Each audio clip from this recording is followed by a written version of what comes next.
Bonjour à toutes et à tous, bienvenue sur les vidéos DJ Stuff. Je suis de nouveau très heureux de vous accompagner dans la découverte d'un second matériel de chez Denon DJ, comme on l'a pu voir il y a quelques jours, une paire de semaines. Je ne sais pas exactement quand est-ce que j'aurais mis les deux vidéos en même temps. J'ai nommé la Denon DJ SC6000M. Donc, vous en doutez, on va pas faire... Enfin, si, je vais vous mettre en fait la vidéo de la SC6000 tout le long de cette vidéo. Donc pour ceux qui l'ont déjà vu, tout ce qui est navigation, les fonctions de boucle, les fonctions de beat jump, le roll, le silencer, tout ça, ça va rester la même chose. Il y a une chose qui va vraiment changer, comme vous pouvez le constater, c'est le plateau. Donc là, nous avons un plateau rotatif par rapport à un plateau, comme je disais dans l'autre vidéo, traditionnel, où je vais vous montrer déjà comment on le montre et comment il se met en place.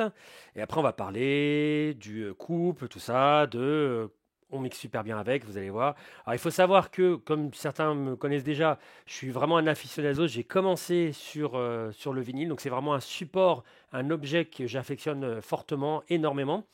Et donc là, pour le coup, ayant fait un plateau rotatif, je ne pouvais pas passer à côté.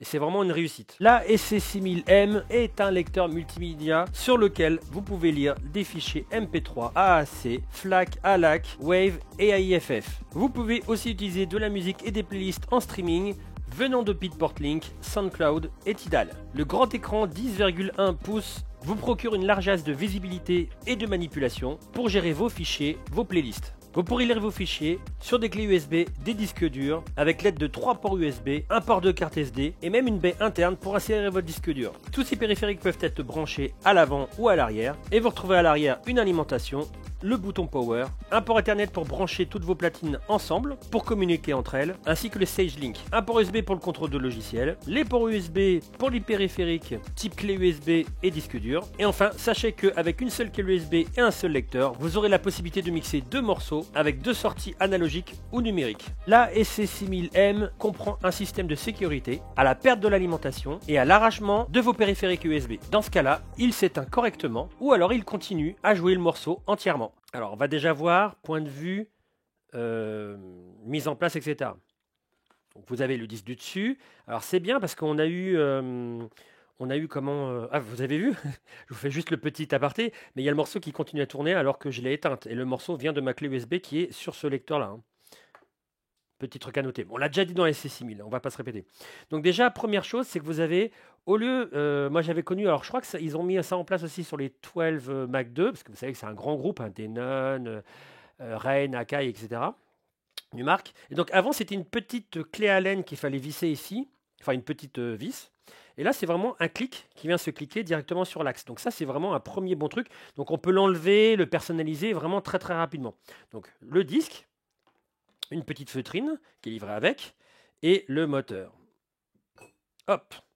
Donc on a vraiment, comme vous pouvez le constater, un moteur de platine vinyle, fort, précis. On a...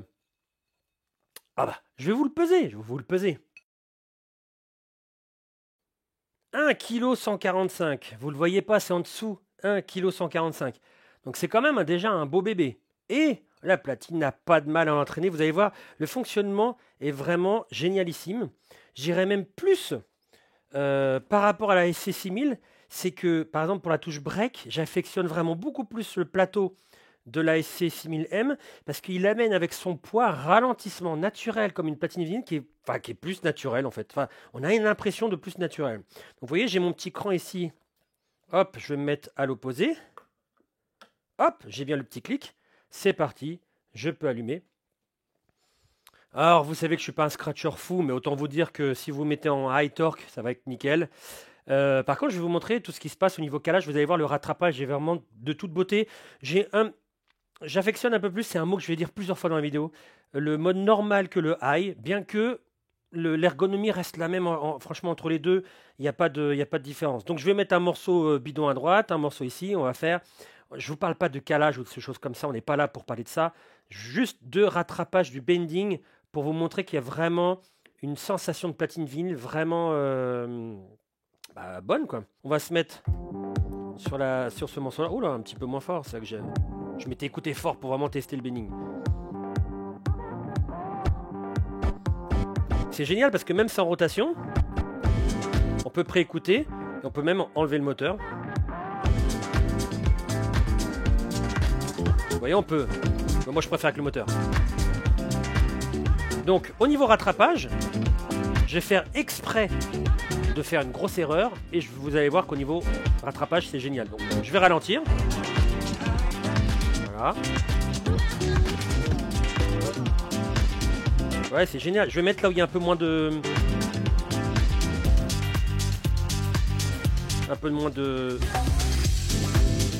de vocal. Je fais exprès de faire une erreur. Vous voyez ?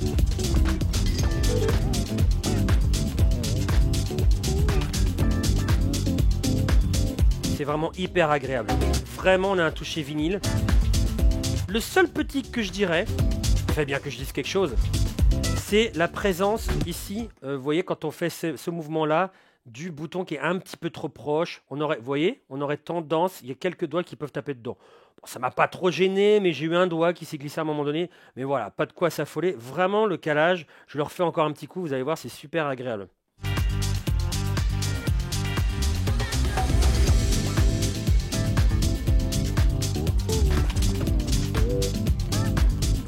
Je fais exprès de faire l'erreur. Je le rétablis.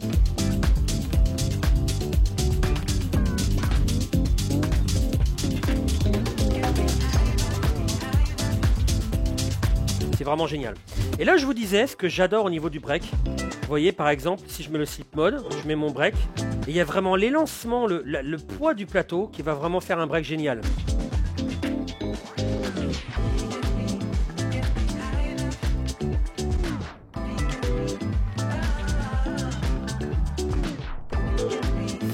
Je sais pas, ça me confère une impression encore mieux, une sensation encore mieux dans le break. Allez, on passe sur la navigation. Alors, comme je l'ai dit dans la petite présentation, vous pouvez très bien avoir, non pas vos morceaux sur clé USB ou disque dur ou autre, mais vous pouvez avoir sur vos supports comme Beatport Link, SoundCloud ou Tidal si vous avez un abonnement.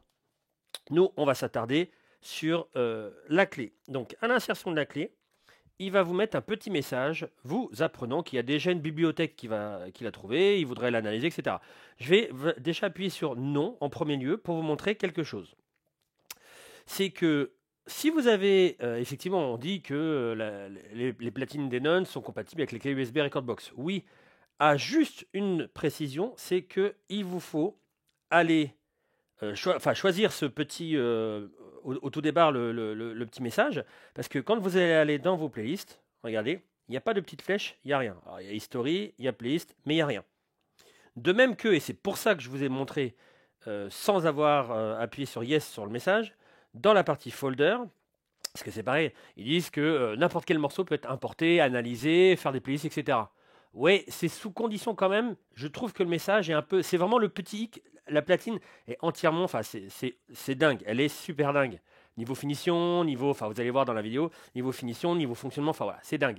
Mais je trouve que la communication que Denon fait autour du... Ouais, vous pouvez totalement vous passer d'ordinateur, tout ça, je trouve que c'est un peu biaisé dans le sens où vous allez voir que dans les dossiers... Donc là, j'ai pas cliqué sur Yes quand j'ai mis... Il y avait des choses à analyser, j'ai pas mis Yes, j'ai mis No, et donc vous voyez déjà la playlist Recordbox, on la trouve pas, et dans les dossiers, il n'y a pas moyen, il n'y a pas de petites flèches, vous allez voir dans la navigation, il y a des petites flèches pour choisir des morceaux, créer des playlists, on peut pas. La seule chose qu'on peut faire, c'est effectivement le lire, et donc dans ce cas-là, vous allez voir, on peut le lire direct, hein.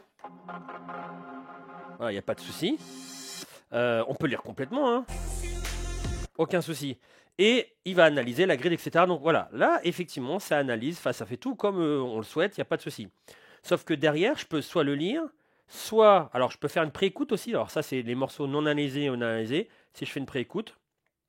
Ah, ouais, ça me dit de mettre le fader en bas. Ouais, parce que c'est connecté, c'est génial, parce qu'il y a une connexion qui se fait avec la table à 1850 qui fait que quand vous appuyez, vous dites, ah non, attention, tu es en train de préécouter un morceau dans les playlists, mais ton fader, il est en haut. Donc ça, au moins, ça te prévient, donc c'est bien. Ah oui, alors ça me le fait, oui. Alors ça va me le faire à chaque fois, donc c'est pas grave. Vous pouvez pas écouter, mais voilà. Donc on peut préécouter le morceau comme on le souhaite, et on peut le mettre dans un petit dossier prépare pour la lecture un peu plus tard. Mais dans le dossier prépare, on ne peut pas. Alors on peut trier si on avait plusieurs morceaux, on peut trier par artiste, tout ça, parce que l'analyse a été faite finalement. Mais voilà, on peut mettre en gros, on peut mettre en petit, enfin, ce qu'on peut faire dans d'autres endroits, mais on ne peut pas non plus cocher les morceaux et les envoyer dans une playlist. Ça, je vous parle d'un dossier où il y a les morceaux non analysés. De même que vous avez vu, on ne peut pas avoir la playlist Recordbox. Ça, c'est pas trop grave. Il suffit juste, vous allez voir, je vais retirer la clé et la réinsérer. Hop, je l'enlève, je l'insère et là, je vais demander effectivement d'analyser. Alors là, ça va être très vite parce que j'ai qu'une playlist avec une dizaine de morceaux. Et donc, quand je vais aller sur ma clé, maintenant, il y a tous les morceaux qui vont se mettre dans les crates. Donc, je peux les cocher et les envoyer, par exemple, dans un dossier crate, si on veut. On va l'appeler test, on s'en fiche. Je coche les morceaux qui me conviennent. Je les glisse. Voilà. Et donc, quand je retire l'édition, je vois bien que dans ma playlist test, j'ai bien les 4 morceaux que j'ai choisis. De même que dans les playlists, regardez la petite flèche. Il y a bien la playlist Recordbox avec laquelle je peux faire effectivement une autre playlist si je souhaite. On va appeler ça test 2. Hop là. Même si c'était une différence entre les playlists et les crates. Hop, je peux la mettre. De même que je peux choisir aussi l'ordre. Vous voyez, hop là, je peux les monter, les descendre comme je le souhaite. Ça, il n'y a pas de problème. Donc, on voit bien les morceaux, ils sont bien en test. Pardon, j'étais en édition, ils sont bien en test. Je peux éditer, supprimer la playlist si je le souhaite plus. Enfin voilà, là, il n'y a aucun souci. De même que dans les playlists, je peux remettre en gros, en petit. Dans une même playlist, je peux choisir si je veux faire un classement par artiste, qui, BPM. Une fois que j'ai choisi, je peux faire en décroissant ou croissant. Donc voilà, aucun souci, que ce soit avec des playlists Engine ou Recordbox. Mon plus gros souci, c'est effectivement quand on est dans un dossier comme ça, eh ben, il va falloir mettre le morceau en lecture. Donc il va analyser et le BPM et la grid. Hop là, aucun souci, je peux lire. Il va bientôt mettre la grid. Voilà. Mais il va falloir le lire. Alors là, je vais vous faire un petit accéléré pour que ça aille plus vite. Mais il va falloir lire le morceau quelques secondes. Je ne sais pas si c'est 30, 45 ou une minute. Pour qu'il se mette dans les histories. Et vous allez voir, ensuite, on va pouvoir faire une playlist. Donc en gros, dire que si quelqu'un vous amène un morceau sur une clé USB, aucun souci. C'est lisible, on peut faire du sync, ça analyse, etc. Si vous comptez faire sans ordinateur et j'ai 1000 morceaux, 10 000 morceaux, enfin ce que vous voulez, je les mets dedans, je coche tout et j'envoie à l'analyse, non, ça ne va pas se faire avec des morceaux non analysés. Donc j'ai trouvé que c'était un petit peu, le message était un petit peu voilà, confus. Donc je lis, on va faire un accéléré. Et là maintenant, je vais retourner à la racine de playlist, voir mon historique. J'ai bien un historique 1 qui s'est créé. Ah, il n'y a toujours pas. Donc on n'a pas lu le morceau assez longtemps. Alors imaginez si on doit faire ça sur tous les morceaux. Allez, c'est pas grave, je le relis.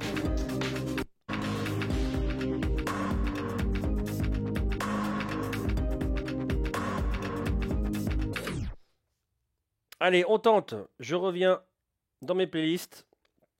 History. Et là, il est bien là. Et regardez, il y a bien le petit stylo pour pouvoir le cocher et l'intégrer dans une playlist, n'importe laquelle. Je refais une playlist test. Et là, je peux le mettre. Donc mon résumé, point de vue navigation, c'est qu'effectivement, tout ce qui est Recordbox Engine, tout ça, bon, ça marche parfaitement. Maintenant, si vous comptez mettre votre disque dur à l'intérieur de la platine en disant « Ouais, j'ai 10 000 morceaux, ils sont pas analysés, c'est pas grave », non, il va falloir passer par ordinateur, sinon il faut lire tous vos morceaux au moins une bonne trentaine, voire 45 secondes, ce qui n'est pas jouable, enfin ce qui est jouable si vous avez 2 morceaux, ce qui n'est pas jouable si vous en avez 10 000 quoi. Sur l'écran, on retrouve aussi, donc on a vu Create, Playlist, Prépare pour mettre des morceaux de côté pour les jouer un peu plus tard. Et vous avez le Search, où vous avez pas mal de réglages. Et quand vous tapez ici, vous avez le clavier qui s'affiche pour pouvoir taper le morceau que vous souhaitez rechercher. Donc vous pouvez le chercher par genre, BPM, vous pouvez mettre plusieurs filtres comme vous souhaitez. On passe maintenant dans le menu et les petits raccourcis qu'on pourra avoir. Alors quand vous êtes en cours de lecture, vous pouvez appuyer sur Shortcut, où vous avez la possibilité de changer la couleur de votre lecteur, ce qui va changer aussi sur la table, forcément la 1850. Vous pouvez choisir la quantisation, le sync mode, enfin voilà, ça vous savez lire, le numéro du player, aucun souci. Et donc ça c'est pour les shortcuts. Vous avez aussi sur l'écran, bien entendu, comme vous le voyez, on va revoir un peu dans la vidéo, hein, mais le BPM d'origine, le BPM qui change selon le pitch que vous allez bouger. Vous pouvez choisir de quantize ou pas quantize, continue ou single. Vous avez l'affichage de la boucle. Enfin voilà, beaucoup d'informations. Vous avez aussi la récupération quand vous allez avoir. Alors, je vais reprendre mon morceau qui vient de Recordbox, celui-là, voilà. Les OQ. Donc vous voyez, il continue l'analyse, parce que ce qu'il va reprendre de Recordbox, c'est le playlist, enfin les playlists, donc l'ordre de votre playlist, les OQ, les boucles, mais vous voyez, là on va reprendre, il va reprendre, il va calculer lui-même la grid et la waveform, et il va l'appliquer, et donc voilà, aucun souci. Ça fonctionne sans aucun souci. Donc après tout ça c'est enregistré dans la clé USB, enfin ou n'importe quel support que vous avez. Et quand vous allez rebrancher sur Engine, sur votre ordinateur, sur Engine Prime, vous pouvez récupérer, il y a deux sens. Il y a un sens playlist vers clé USB, enfin ou support USB, SSD, etc. Et dans l'autre sens, vous avez aussi récupéré les informations que vous avez fait lors d'une soirée, les history, les OQ, etc. On s'attarde maintenant sur les préférences en deux parties. La partie Utility, alors je ne vais pas les faire un par un, mais ça vous permet de bien voir tout ce qu'il y a. Voilà, tout ce qui est mise à jour, tout ça, différents réglages. Et dans les préférences aussi. À vous de faire votre propre analyse en regardant tout. J'essaie de ne pas aller trop vite, mais bon, il suffit juste de lire. Voilà, donc tout plein de préférences pour mettre la platine exactement comme vous le souhaitez. Et vous voyez, on peut même, quand vous avez, je sais pas moi, vous faites plus 10, moins 10 ou plus 4, etc. Et ça va vous le changer directement sur votre clé USB. Alors, petite chose aussi que j'ai oublié, mais bon, elles sont linkées tout ça, donc elles sont branchées en Ethernet, tout ça, donc elles communiquent entre elles. Mais les platines entre elles peuvent communiquer les clés USB, les informations, le signe, tout ça. Donc quand j'insère une clé USB sur un autre lecteur, vous allez voir, sur l'écran, je peux choisir. Voilà, il me dit Existing Library, tout ça. Donc je vais faire Yes. Et vous allez voir qu'ici, quand je fais le choix, je peux choisir la clé qu'il y a sur le lecteur, donc qui est représenté par une clé USB, ou sur l'autre lecteur qui est représenté par un petit zigouigoui. Et là, quand je la choisis, c'est rigoureusement la même clé, mais c'est pour vous dire que, voilà, vous voyez, hop, je récupère la clé USB qui est sur l'autre lecteur. Magnifique cet écran, hein. Donc maintenant, on passe à la lecture. Donc je vais choisir le morceau qui me botte. J'aime bien celui-là parce que ça va permettre de faire des petites choses. Alors vous pouvez le faire, comme on l'a montré, avec la molette ou directement avec le doigt. Et je vais me mettre celui-là. Voici. On va s'attarder aux transports, enfin petites fonctions pas trop élaborées pour aller jusqu'aux fonctions les plus, on va dire les plus coriaces. Donc vous avez votre play, votre pause, le bouton Q qui vous permet de choisir un premier Q n'importe où. Donc vous pouvez très bien vous mettre un peu plus loin, par exemple ici. Et c'est par exemple un endroit où vous souhaitez enregistrer, vous faites pause, Q, et vous voyez les petits triangles, vous l'avez bien choisi. Alors vous pouvez le faire avec ou sans quantize, hein. Quand vous arrêtez la musique comme ça, hop, ici, vous pouvez faire pause, Q, et vous le faites aussi de cette manière. Voilà, chacun y verra midi à sa porte. Il y en a qui aiment céder du bouton quantize en cours de lecture pour faire quelque chose de plus propre. Comme vous le souhaitez, vous pouvez arrêter la musique si vous êtes dans votre casque. Viennent ensuite le beat jump et le track skip. Bon, on va parler du track skip parce que ça permet de passer d'un morceau à un autre sans avoir à aller par exemple sur l'écran ou enfin voilà. Et alors je vais retourner sur mon morceau et le beat jump va vous faire en fait un saut dans le temps, donc en avant ou en arrière, de la valeur de la boucle que vous pouvez changer avec cette molette là. On va avoir ensuite pour la boucle. Alors par exemple si vous êtes à 4 temps, vous voyez je saute tous les 4 temps. Si je me mets 16, vous allez voir le bond va être beaucoup plus grand. Et ce qui est génial, c'est que vous voyez là par exemple j'ai la mélodie sans le petit charlet. Là, il y est. Je retire, je le remets, je le retire, je le remets. Temps calme.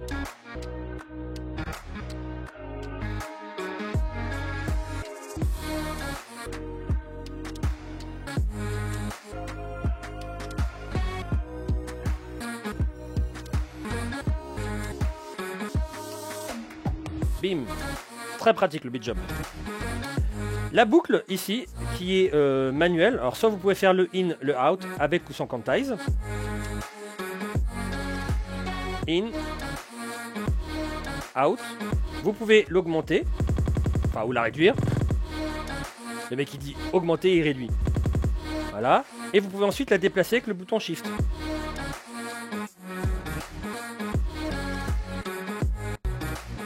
Etc. etc. Et vous pouvez l'annuler en appuyant dessus. Bien entendu, vous pouvez faire directement la boucle du temps que vous souhaitez, vous voyez ici, et l'enclencher quand vous le souhaitez. Et comme je l'ai dit, elle peut être ou non quantized, donc elle va s'associer à la grid que vous voyez sur chaque temps avec le premier temps ici en rouge de la mesure, 1, 2, 3, 4 et encore 1. Et les autres temps, ce sont les temps. Le jog peut être réglé, alors je fais le tour comme ça pour les transports, le jog peut être réglé en dureté, donc là il est vraiment light. Je peux le mettre en très très dur. Vous voyez, la rotation beaucoup plus dure. Le break ici vous permettant de faire un break au bouton pause très court ou très très long, que vous pouvez associer avec le bouton Sleep Mode ici pour faire une action qui va passer par-dessus la musique. Vous voyez là, si je l'arrête, je vais mettre un peu plus long et un peu plus court. Hop, tac. On va le mettre, on va se mettre plutôt ici.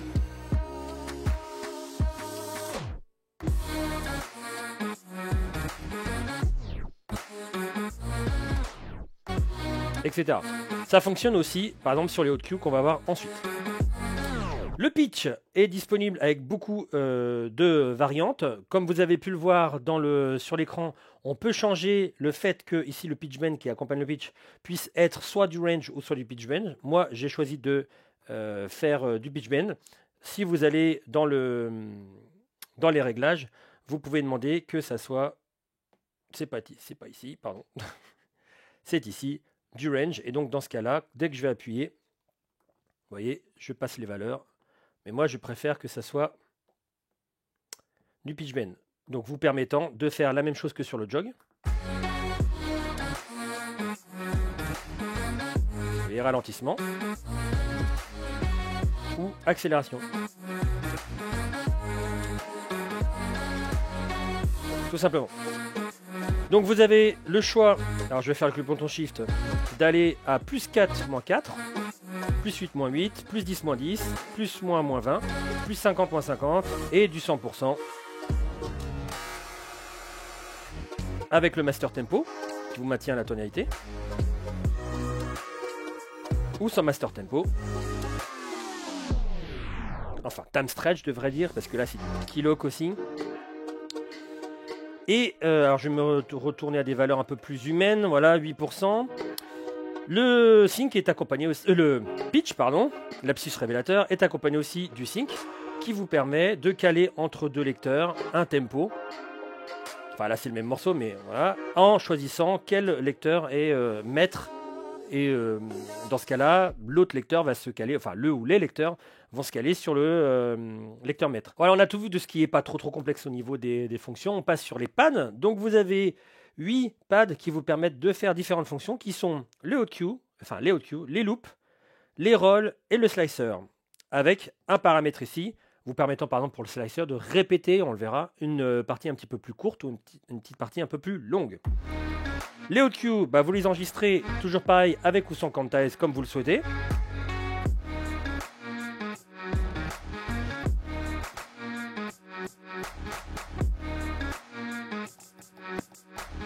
Etc. Vous pouvez les effacer avec le bouton Shift. Donc vous gardez ceux que vous souhaitez. Alors il y en a 8. Et vous pouvez les ajuster avec le bouton Sleep Mode. Par exemple, si je me mets ici, voilà, là, il y a un haut cue que j'aime bien. Bon, je vais mettre celui-là, on s'en fiche. Donc il se répète. Et je peux le répéter avec le Sleep Mode. Il va passer par-dessus.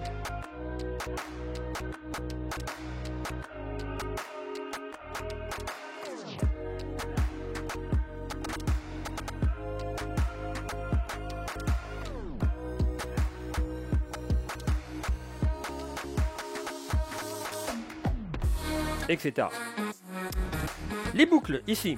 Alors vous pouvez faire le in, le out ici, ou vous pouvez carrément faire le in, out ici. Alors si je fais la première boucle par exemple, in, out.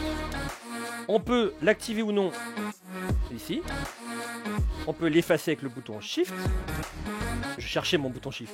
Et vous pouvez très bien faire avec la boucle automatique. Par exemple, vous faites 8 ans. C'est pas le meilleur endroit, mais c'est pas grave. Et vous l'enregistrez par exemple sur le bouton 2. Je peux en ressortir. Je vais en refaire une deuxième. Voilà, donc j'ai bien la seconde et la première.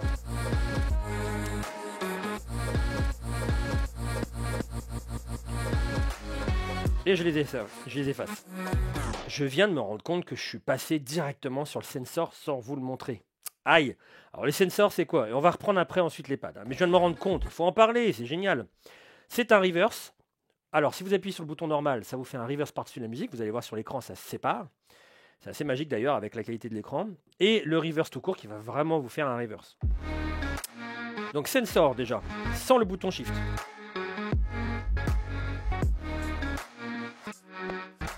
Donc là, lecture qui s'en va, normal. Et là, la lecture, je suis en train de faire avec le reverse. Permettant de savoir où on en est. Par exemple, si j'arrive...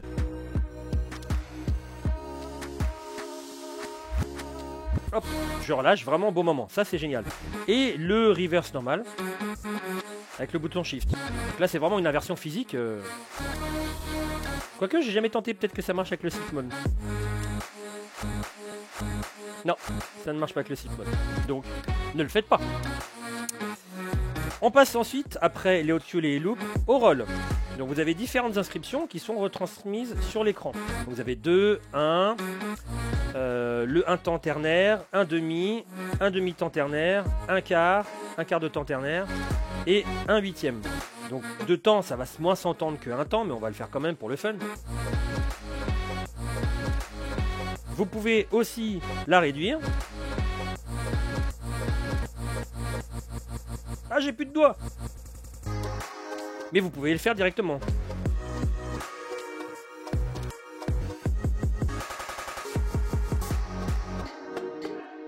Et après, vous avez les ternaires.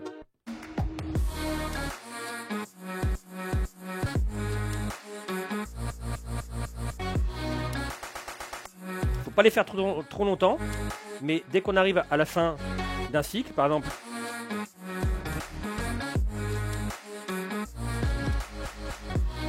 Et on relâche au bon moment, ça peut faire un truc bien. Fin d'un cycle.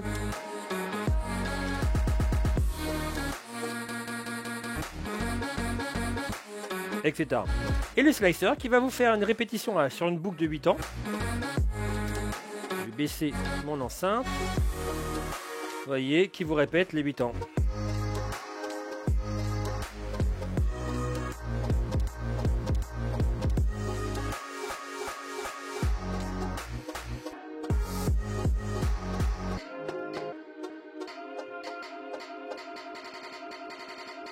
Vous voyez, je réduis et j'augmente la petite partie qui va être répétée.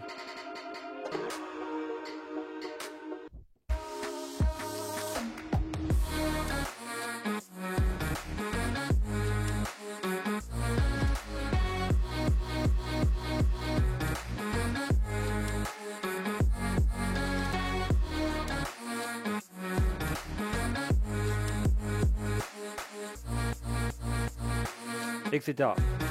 Et il peut être en mode boucle qui ne bouge jamais. Vous avez vu que le premier, il sortait 8 ans, puis 8 ans, puis 8 ans. Donc ça, c'était celui en bleu.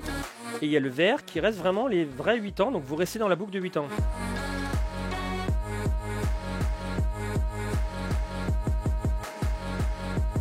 Etc. Et pour en ressortir, vous appuyez sur n'importe quelle autre fonction. Voilà, donc vous avez remarqué, entre la SC6000 et la SC6000M, qu'on a vu aujourd'hui, il n'y a vraiment aucune différence. Vous voyez, on peut mettre un disque dur à l'intérieur, les mêmes loops, les mêmes... Enfin voilà, vraiment aucune différence, mis à part le plateau. Ça va être vraiment l'essentiel de votre choix, c'est à savoir, est-ce que je suis plus habitué à j'allais dire un jog mort, un jog enfin, qui ne bouge pas, un jog traditionnel, entre guillemets, à un vrai plateau de vraie platine vinyle de bonhomme. Vous voyez, bon, ça va être le choix. Il y en a qui aiment et qui n'aiment pas en fait le plateau tournant. Moi, c'est vrai que si j'avais un modèle sur lequel entre les deux basculer, ça serait sur le M parce que j'ai une affection pour le l'objet de la platine vinyle, et ça me va, c'est vrai que ça me confère vraiment un décalage vraiment très propre, comme je le fais sur une platine vinyle. Voilà, c'était la Denon DJ SC6000M, donc Motorized, pour Motorized, le mot Motorized. Si vous avez des questions au sujet de cette vidéo, n'hésitez pas à les poser en dessous de la vidéo, dans les commentaires. N'hésitez pas à cliquer, à faire du like, tout ça, je sais, ça fait la deuxième vidéo que je le dis de l'année, mais ça fait 10 ans que je vous le dis pas, donc voilà, je peux en profiter un petit peu pendant au moins les 2 prochaines années. Donc n'hésitez pas à vous abonner, à cliquer sur les différentes vidéos que vous voyez qui se présentent, voilà, qui peuvent vous montrer des modèles concurrents, ou des trucs approchants, ou de la même gamme, ou ce genre de choses, ou du même OS, voilà, n'hésitez pas à vous abonner, et je vous dis à très bientôt sur de prochaines vidéos, de prochaines aventures. Portez-vous bien tout le monde, ciao.